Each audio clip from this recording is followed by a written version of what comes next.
హిందీలో హిట్ పడడం లేదు. బాలీవుడ్ సిచ్యువేషన్ ఏమాత్రం బాగోలేదు. కోలీవుడ్ సక్సెస్ చూసి చాలా కాలమైంది. వీటన్నింటితో పోలిస్తే తెలుగు సినిమా పరిస్థితే కాస్త బెటర్ అన్నారు.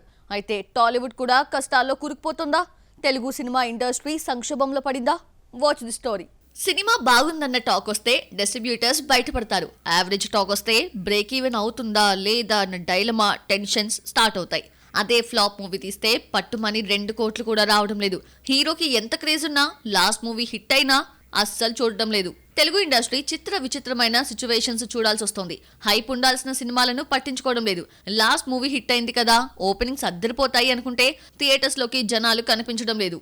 ఎంత ఫ్లాప్ అయినా మినిమం 10 కోట్లు వస్తుందని అంచనా వేసే సినిమా 2 కోట్లు కూడా తీసుకురాలేకపోతోంది. ఇవన్నీ చూస్తుంటే తెలుగు సినిమా సంక్షోభంలో ఉందన్న మాటలు ఇండస్ట్రీలో వినిపిస్తున్నాయి. దర్శకుడు త్రినాథరావు నక్కిన నిర్మాతగా మారి కొత్త వాళ్లతో చౌర్యపాఠం అనే సినిమా నిర్మించాడు. ట్రైలర్ రిలీజ్ ఈవెంట్ లో మాట్లాడుతూ జనాలు థియేటర్స్ కి రావడం లేదని, ఆడియన్స్ లేక సెకండ్ షోస్ క్యాన్సిల్ చేస్తున్నారని వాపోయాడు. స్టార్స్ కే రావడం లేదు, మా చిన్న చిత్రానికి ఏమొస్తారన్న భయం వేస్తోందని చెప్పాడు. సమ్మర్ వచ్చిందంటే ఐపీఎల్ ఎఫెక్ట్ పడడం గ్యారంటీ. వీక్ డేస్ లో ఫస్ట్ షో, సెకండ్ షో పై, వీకెండ్ అయితే మ్యాట్ని పైన కూడా ఈ ప్రభావం పడుతుంది. సినిమాలు చూసేదే యూత్, వాళ్ళందరూ టీవీలకు అతుక్కుని పోవడంతో థియేటర్స్ ఖాళీగా కనిపిస్తున్నాయి. ఈ మధ్య వచ్చిన కొన్ని సినిమాల రిజల్ట్ చూస్తుంటే దిల్ రాజు చెప్పిందే నిజమవుతోంది. సినిమా చూడాలా వద్దా అని టీజర్, ట్రైలర్, ఆడియో చూసి ఆడియన్స్ ముందే డిసైడ్ అయిపోతున్నారు అన్నాడు Dil Raju.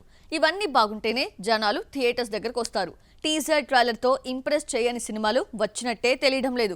Hero last movie block buster అయినా ఆడియన్స్ కి అనవసరం. హీరోకి ఎంత క్రేజ్ ఉన్నా చూడడం లేదు. టిల్లు స్క్వేర్ తర్వాత వచ్చిన సిద్ధు జొన్నలగడ్డ మూవీ జాక్ 2 కోట్లు కూడా రాబట్టలేకపోయింది. హిట్ కాంబినేషన్ రిపీట్ అయినా పట్టించుకోవడం లేదు. రాబిన్ హుడ్ విషయంలో ఇదే జరిగింది.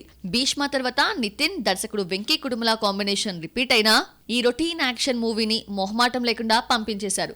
జనరేషన్ మారుతున్నా డైరెక్టర్ మారకుండా పాత చింతకాయల పచ్చడిలానే వడ్డించడంతో ఆడియన్స్ రిజెక్ట్ చేశారు. రాబిన్ హుడ్ థియేట్రికల్ రైట్స్ ని 22 కోట్లకు అమ్మితే 6 కోట్లు మాత్రమే వచ్చింది. థియేటర్ కి జనాలు ఎందుకు రావడం లేదని దర్శక నిర్మాతలకి అర్థం కాకపోయినా ticket rates, OTT key roles పోషిస్తున్నాయి. సినిమా బాగున్నా చాలా మంది ఆడియన్స్ థియేటర్స్ కి రావడమే మానేశారు. ఫ్యామిలీతో కలిసి సింగిల్ స్క్రీన్ కి వెళ్లాలంటే 1500 నుంచి 2000 ఖర్చు అవుతోంది.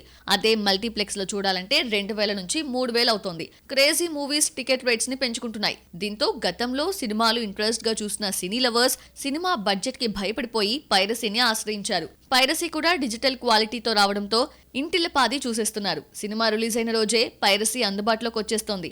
అదైనా బాగుందన్న టాక్ వచ్చిన సినిమానే పైరసీలో చూస్తున్నారు. ఫ్లాప్ మూవీనైతే డౌన్లోడ్ కూడా చేయడం లేదు. దీనికి తగ్గట్టు బాగా తీసి ఇంప్రెస్ చేయడంలో మేకర్స్ ఫెయిల్ అవుతున్నారు. ఇంతోటి సినిమాను థియేటర్స్ లో చూడాలా అంటున్నారు. పైరసీ చూడడం ఇష్టం లేని వాళ్ళు ఓటీటీలో చూడాలని డిసైడ్ అయ్యారు. హిట్ సినిమా రిలీజ్ అయిన 50 రోజుల తర్వాత వస్తుంది. అదే ఫ్లాప్ మూవీ అయితే 3 వారాలకే ఓటీటీలోకి రావడంతో అప్పుడు చూడాలనిపిస్తే చూద్దాం, లేదంటే లేదు అన్న మైండ్ సెట్ కి ఆడియన్స్ వచ్చేశారు. టికెట్ రేట్స్ అందుబాటులో లేకపోవడంతో సినిమా కామన్ ఆడియన్స్ ని దూరం చేసుకుంది. గతంలో సినిమా ఒక్కటే ఎంటర్టైన్మెంట్, ఇప్పుడు చాలా వచ్చేసాయి. ఏదో ఒక దాన్ని సెలెక్ట్ చేసుకొని ఎంజాయ్ చేస్తున్నారు.